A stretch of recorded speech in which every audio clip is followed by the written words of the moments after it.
From the EPR Creations studio, this is Jason Staples bringing you Unconquered with Doc Staples.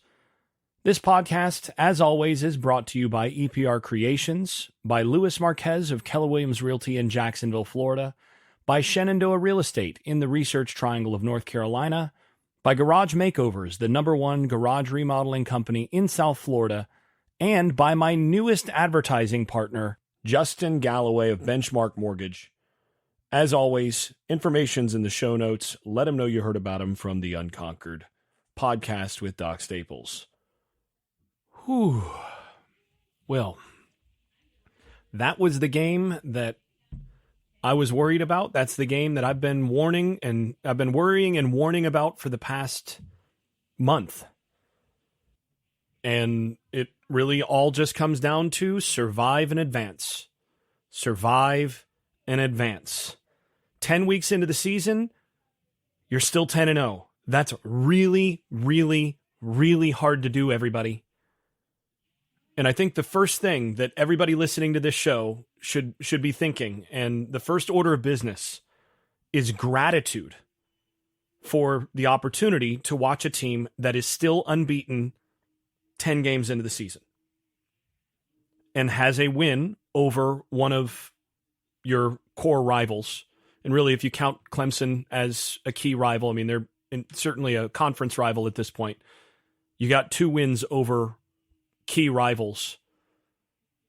Yeah, so number one, no matter anything else, this team has accomplished a great deal to this point in the season, and maintaining the level of consistency to win 10 games in a row in the same season. And remember, this is not 10 games in a row this season, or not just 10 games in a row this season.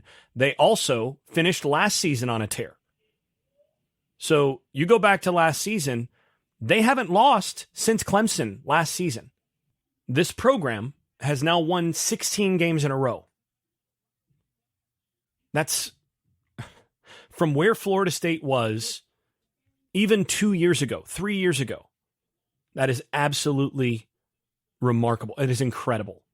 The job that Mike Norvell and that staff have done putting together a team that now has won 16 games in a row, is going to make it 17 against North Alabama, has a very good chance of going into Florida and beating that Florida team on their home turf. It's also going to be a tough game, but could be 18 games in a row at the end of this regular season, going into an opportunity to win your first ACC title in quite a while. So the first thing to talk about is that. The second thing to talk about is any win over Miami or Florida should be celebrated and should be, don't look a gift horse in the mouth too much, right? You just beat Miami. That's another year of bragging rights over your core rival. You did it in front of a great environment, in front of a bunch of recruits, showcasing the freaks that you have and how you scheme to get those guys the football, showcasing a physical and aggressive style of defense that allows its corners and its safeties to play on an island. And, basically your pitch is, look, we could be even better with you guys out there. You guys who are top 50 recruits, you guys who are top 5 recruits. We could be even better because look at how we feature you guys like you. That's a huge, huge program win, even though it was closer than it needed to be. And in many respects, Florida State got outplayed for significant portions of this football game. There's no doubt about that. Miami, in my view, won probably a quarter and a half of this game, if not a little bit more. But even despite that, you never really had the feeling that Miami was going to win this game. You had the feeling that they could. And that, it was nervy at different points. But Florida State always seemed certain things came a little bit easier for Florida State in this game than Miami. Miami was battling uphill pretty much the whole game. And that's despite controlling the line of scrimmage for significant portions of this football game. So core stuff thinking about this game in terms of how the game actually flowed, I think a major part of this game was that Miami played this game to keep it close. I think that's absolutely evident. The goal for Miami was, and I have to say, these were good decisions by their coaching staff. The goal for Miami was eliminate turnovers and shorten the football game using the biggest advantages you've got, the strengths of your team, which is line of scrimmage on both sides of the football. Take advantage of as much as you can in terms of the line of scrimmage, shorten the game, don't turn it over, and try to hang close enough to where you've got a chance down the stretch. That's what they did. And that was the game that Florida State did not want to get into in this game. I mean, you go back to my preview, and I said, look, Florida State, absolutely, if they come out and they score early, they get up 14, 17, 21 points on this team after scoring a couple times in the first quarter. You come into the second quarter, 14-0. This is a Florida State-Miami game where Florida State could win 45-10 without question. They're better. But, and this was the other side of it, this is absolutely a Miami team that could beat Florida State 27-24, 24-21. That's what we talked about on the pregame. That's what we talked about in the game preview. And Florida State got dragged into that slugfest, the body blows type game where it was decided 27-20. That's the area that Miami was going to have a chance. And Florida State still won that game, still managed to win a game where it was not in their comfort zone in terms of the kind of game that they wanted to play. And that, again, good teams, really good teams, win games that are not that force them to play a little bit of a different style. They win games against teams that force them into things that they're less comfortable with. And Miami was able to do that to Florida State today. And again, Miami, I think up front, was largely the better team in this game. And I think the numbers bear that out. You look here, in terms of average per rush, Miami averaged 3.9 yards per carry, Florida State 1.8. I mean, that's significant. Sack adjusted rush yardage average is a little closer because FSU gave up a bunch of sack yardage. 4.6 yards per carry for Miami, 3.4 yards per carry for Florida State. And that's what kept this game close. But, and Miami did a good job of pressuring Jordan Travis so much that he was not able to do some of the things that he normally does in the passing game because he didn't have the time to get the football off or to get it off within his comfort zone. And I did think Travis did not play especially well in this game. He didn't play his best game. This was like a B- or a B game for Jordan Travis. But the thing is, that just shows you how high the bar is, how high he's raised the bar for his level of play at Florida State the last couple of years. Because this was a good enough performance to win this game. And when it came down to it, the difference at quarterback was a major factor in why Florida State walked away winners and Miami didn't.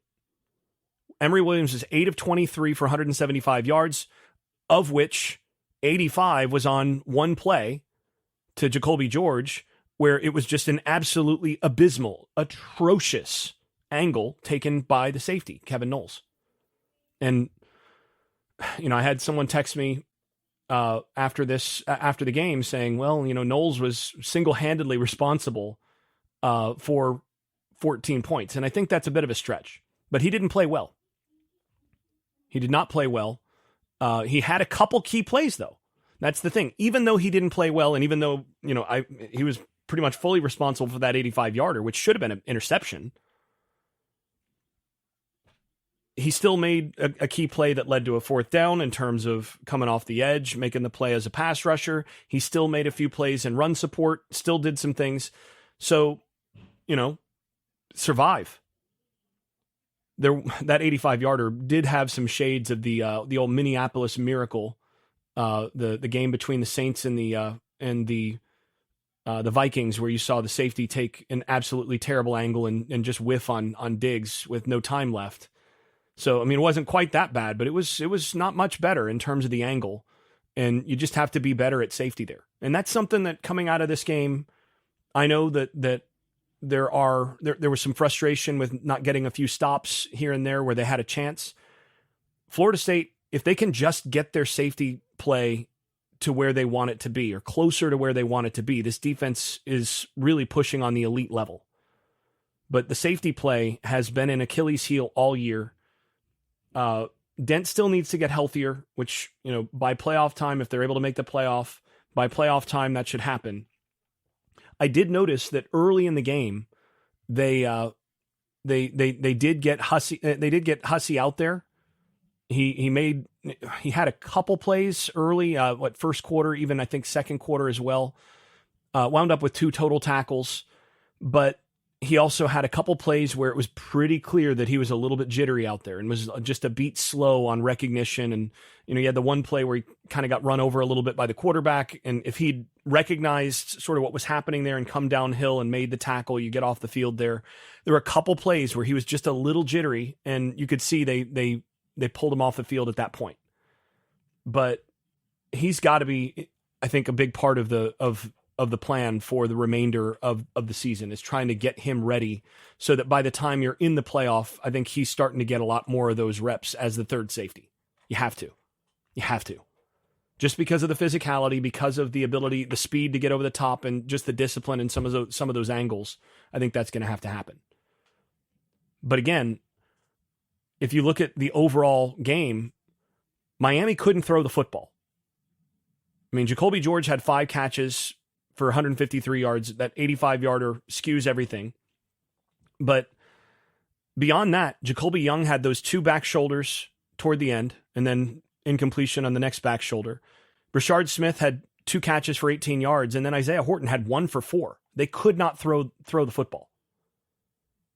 Florida State made them one-dimensional, and made them one-dimensional in the running game. Interestingly, exactly what Miami wanted to do, but then they were able to basically let that front go. Once it was clear that they couldn't get space, that they couldn't, that their receivers could not separate against FSU's DBs with any sort of consistency, FSU got super aggressive. And I thought this was a very good game plan from Adam Fuller and the defensive staff in terms of the overall approach, especially once it was clear that Emory Williams was going to be the quarterback. With Van Dyke, you don't really want to blitz him a bunch because that can clarify things. And if he's standing back there and knows exactly where he wants to go and can set his feet and sling it, the guy's got a good arm and can be pretty accurate at times. So you want to kind of make him think and drop guys underneath his throws.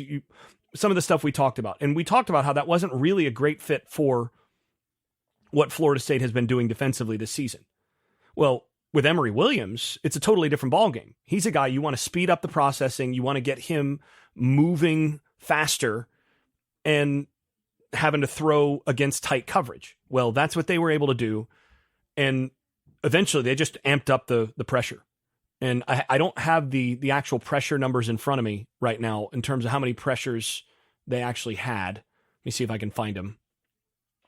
So the official numbers only have 3 hurries and 2 sacks for FSU there, but there was more overall pressure than that in terms of the number of plays that they affected in the backfield, and they had 8 pass breakups. I mean, that's very, very tight on the back end. That's excellent coverage, and FSU at this point is, as I talked about before, they're pushing on elite territory as a pass coverage defense. They're really one safety, that third safety away from being an elite coverage defense. And I thought Azaria Thomas today had an absolutely outstanding game. He as the third corner coming in and rotating in. And I think he played actually more in this game than Fentrell Cypress did. And I thought he outplayed Cypress on the whole. I thought he was excellent and played very, very well. There were a couple plays. There's one screen in particular he could have attacked a little bit better on the first Jacoby George screen. But beyond that, I mean, the guy played really well. But you look at this game, and it was the game that Miami wanted to play, and it was much more even than what you would hope if you're Florida State. Miami 5.2 yards per play, Florida State 5.2 yards per play. Total plays, Miami 64, Florida State 62. FSU would like that play count to be closer to the high 70s in this game. This game was played at Miami's pace, and at Miami's tempo. But again, the difference in this game, and this is precisely what we talked about in the preview. The difference in this game ultimately came down to you have both teams throwing a bunch of body blows. You have both teams doing a whole lot of I see in the background, North Carolina's having their senior day right now, and one of the players I coached in high school is having his senior day. So sorry, it just took me a moment, getting a little emotional as I watched that. So give me just a moment. Good for him. Guy got a perfect score on his either SAT or ACT. What an amazing student as well as an athlete. Really proud of him. That's Christopher Holiday. Anyway, sorry. You all probably not interested in that at all, but I right now have other things in the background as I'm doing this hot takes episode. So a little stream of consciousness here, and that definitely distracted me a little bit. But anyway, the difference in this game, as we talked about, it's a body blow game. It's the kind of game Florida State did not want to get into. The difference in the game is Florida State had the freaks, and Miami didn't. Florida State had Johnny Wilson, Keon Coleman, and Trey Benson. And Miami doesn't have anybody like that. And, Jordan Travis, the other thing is Jordan Travis was good enough and didn't put the ball in danger. Now, I do think that probably should have been a safety. The whole play turns on whether or not you count where the ball is at initial contact, or whether you take into account that he's actually moving backwards of his own volition before that initial contact. It's a defensible call. I probably would have called a safety there, though. Otherwise, a couple of calls went against FSU that I thought should have gone the other direction. But this was a game where, a series of breaks. You talk about the non-officiating breaks. Quite a few breaks went Miami's way. Just bounces of the football. And, you think about getting a ball that sneaks through two guys' arms for 85 yards. Just different things. There were enough little things that were going right for Miami where, it's just like, oh man, is this just one of those where the football gods just don't want you to win? But again, the difference in this game, Florida State had Johnny Wilson, Florida State had Keon Coleman, and Florida State had Trey Benson. Keon Coleman in particular. And I know that, some people have questioned, do you really want Keon Coleman back there fielding punts, with as dangerous as that job is? Do you want to take that risk? Well, I think you saw in this one why you do that. It's the same reason that Peter Warrick used to do it. You got your best receiver. Yeah, a little bit more of an injury risk to put him out there on special teams, but that's the payoff, is a game-changing play where he flips the field and puts you in position to score a essentially clinching touchdown. That's the difference that kind of guy makes. And yeah, 4 for 24 yards it's not a stat line that's going to jump out at you, but that touchdown was a contested catch that not a bunch of guys make, and again made a huge special teams play to change the game for you. Ja'Kai Douglas also with a long play there, and that's one of those plays where the gravity of the guy outside him helps. And all of a sudden, you've got a safety in the wrong position, and he's able to get upfield for a long play. I'm actually surprised that he didn't score on that. I thought he'd house that one, but Kitchens is a little faster than I thought he was. Impressive to actually track Douglas down there. But I thought this was a good plan overall from FSU staff on the whole. But there were just a number of things where guys just got tripped up just a little bit before they could make it into a huge play. I mean, I'm thinking in particular of Toafili had one run early in the early going where it was just a shoestring away from hitting for probably a score. Jaheim Bell had one where on a screen, the Red Sea was parting, and if he'd seen it just a split second earlier and cut off of the proper foot, he doesn't end up going down, and that could turn into, a really long play. There were a few of those for FSU that just did not quite hit. And then, of course, the onside kick was a risk, and it was a risk that I think was a good risk to take. If you look at how Miami sets up their kickoff return, they have that side sort of coming back towards the middle of the field really early, and FSU had that set up so well. The scheme on that was so good. I mean, I've designed and run quite a few onside kicks over the years, and we got a couple of them when I was coaching in high school. There's an art to it, to seeing, okay, they like to do this. This guy likes to come back just a little early. If we end up with a onside, we're going right here this week, and here's how we're doing it. We're going to practice it a few times and get that right. The scheme on that was so good. Hat tip to Papuchis and Norvell and the whole staff, whoever was involved in that, because man, was that good. Problem is that the three guys on the front line who are supposed to be blocking there, essentially, once they get across the 10-yard mark there, they're just supposed to run interference, and nobody got sufficiently in the way of Frank Ladson. And if they just gotten in his way, you're just running a screen there.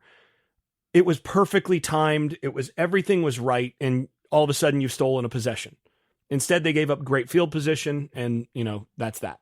But like I said, that was, I love the way that Mike Norvell calls the game and the aggressiveness that he plays with. The guy coaches to win football games. He does not coach not to lose. You're in a position where it's tied with your rival 10-all, and you're kicking off in the third quarter, and you kick an onside kick, a surprise onside kick there. You are not playing not to lose there. You're playing to win that game. And they gave up a field goal. You go down there at that point. You're down in the game. But again, you're communicating your team. Like, I believe in you guys. I just want to steal an extra possession so we've got an extra opportunity. And I believe in my defense that we can keep them out of the end zone. And they did. So, yeah, that's one where if you're watching that as the coaching staff tonight, and you see the way that opened up in the scheme and everything, and where the kick was located and everything was just exactly as you had seen on film. It was exactly as you'd hoped, and you didn't get it just because of a little mistake in execution from the three screeners up front, essentially. Man, that's frustrating. But you had a chance to really take hold of that game there.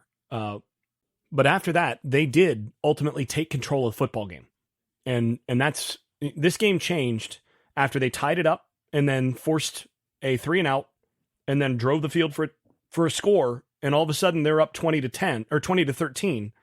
And once they were up a score, you could kind of feel the pressure lift a little bit at that point. They're up a score in the third quarter, and I thought there was a palpable sort of lifting of the pressure. You could see these guys, okay, we got them now. Like, they're not going to be able to go ahead of us now. We're in the driver's seat.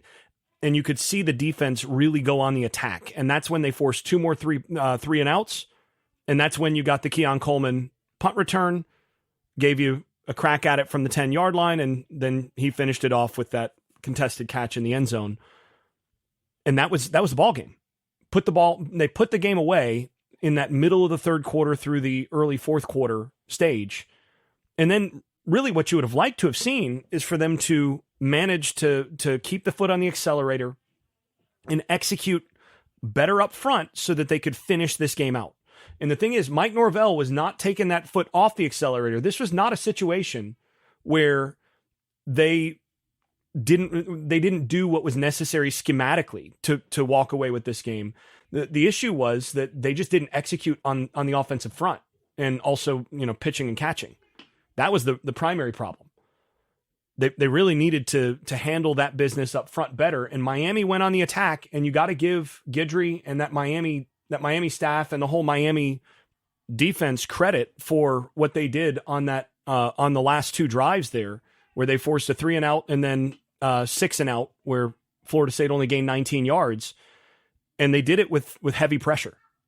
And I thought FSU could have could have had a little bit better answers there, but it really came down to execution. I mean, they gave up an A-gap rusher where your pass protection has a double read from the running back, where he reads A-gap to outside, and he saw the outside blitzers and gravitated towards the outside blitzers and gave up the free Mike backer up the A. You just cannot let anybody, if you are the back, or if you're the offense, you cannot let anybody come up the A. That is absolutely that's the worst thing for a passer, for an offense. You allow that outside pressure because the quarterback can handle that. But anybody coming up the A has to be blown up. That you have to be there in protection. And Toafili just missed it on that. And again, that was a situation where I think they had a guy that would have come open there. They showed the end zone view. I haven't looked at it closely enough to see who it was, but there was somebody that was going to come open, and Travis had a chance to extend that drive. But they did a great job in terms of applying pressure in key spots. And I thought in the first half, Travis sort of underestimated the speed at different points in terms of the overall pursuit, and gave up a couple plays there that he shouldn't have. And then in the second half, they got a lot of pressure. And FSU is going to have to clean this up because they will play against other teams down the line that are going to try to do the same things. Louisville defensively does a lot of the same stuff that Miami does. Michigan, if they play Michigan is a bad matchup for this Florida State team because they will do all the things that Miami did tonight, and they do them better. They do them all a good bit better, and they have an NFL quarterback as well, not making mistakes under center.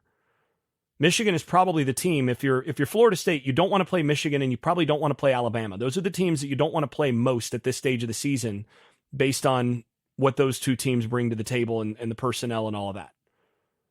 But you're going to have to learn how to deal with some of the pressure looks and some of those things a little bit better, and handle that stuff better in terms of blitz pickup, in terms of some of the offensive line communication and handling twists in games and all of that, just a little better by the time you play Louisville, and Florida will do some of it as well.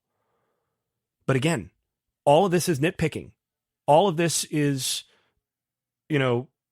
basically picking apart a beauty pageant contestant, because you just beat your rival for the third year in a row to go 10-0 and to extend your win streak to 16. So I don't know if I can wrap it with anything better than that. I mean, this is just, there's a lot that you can coach out of this, a lot of things that you can clean up from this. But once again, when you've got the dudes, when you've got the cheat code type players like Coleman and Wilson, Trey Benson, guys who change the scoreboard with big plays, that gives you a chance in every game. I do think Travis is going to have to play a little better than this. And again, I'm not saying he played badly. He didn't play badly, but he's going to have to play a game level to beat some of the teams that they're going to face down the stretch if they're able to win the ACC. But yeah, you just beat your rival to go 10-0 in a game where you didn't play at your best. That's pretty good. And now you get a chance to play your second FCS team in a row, and almost certain to go 11-0 as a result. So that'll do. If you've been enjoying this podcast, please leave a 5-star rating over at Apple Podcasts and wherever else you listen to podcasts. Post and repost episodes on social media, and tell a friend. And if you haven't left a review in a while, do it again. It really does help the visibility of the podcast. Before we go, I'd also like to thank my advertising partners once more. That's EPR Creations, Louis Marquez of Keller Williams Realty in Jacksonville, Florida, Shenandoah Real Estate in the Research Triangle of North Carolina, Garage Makeovers, the #1 garage remodeling company in South Florida, and Justin Galloway of Benchmark Mortgage, serving Florida, Alabama, Tennessee, and Kentucky. You can also stop by the Unconquered Shop at unconqueredpodcast.com, where you can buy stickers, pins, magnets, t-shirts, and other swag. And thanks also to all those supporters over at Patreon, where I post video analysis and field questions for the podcast. I am especially grateful to those above the dynasty level. That is Andrew Garrett, Brian Leininger, Neil Cook, Casey Kidd, Chris Chartrand, Dave Blair, Hector Cartagena, Jack Horton, Jimmy Van, Jonathan Kennedy, Keith Cheney, Lee Caswell, Tyler Kashishke, Vince Calandra, and Bert Bertoldi. You all are far more generous than I deserve. I'm really grateful. Thanks to you all. This has been Unconquered with Doc Staples. I'm your host, Jason Staples. Thanks for listening and thanks for your support. I made this.